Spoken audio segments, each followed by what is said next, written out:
Hi everyone, in this tutorial I'll show you how to use the COUNTIF and COUNTIFS function in Excel. These are great for counting rows based on single or multiple conditions. We have 4 columns: region, product, sales amount and date. Let us count the number of times each and every product has been sold. Range is a product column. Criteria is product.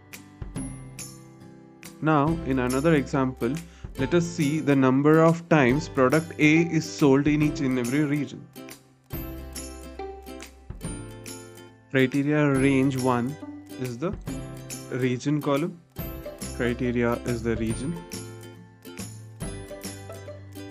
Criteria range 2 is the product column. Criteria 2 is the product itself.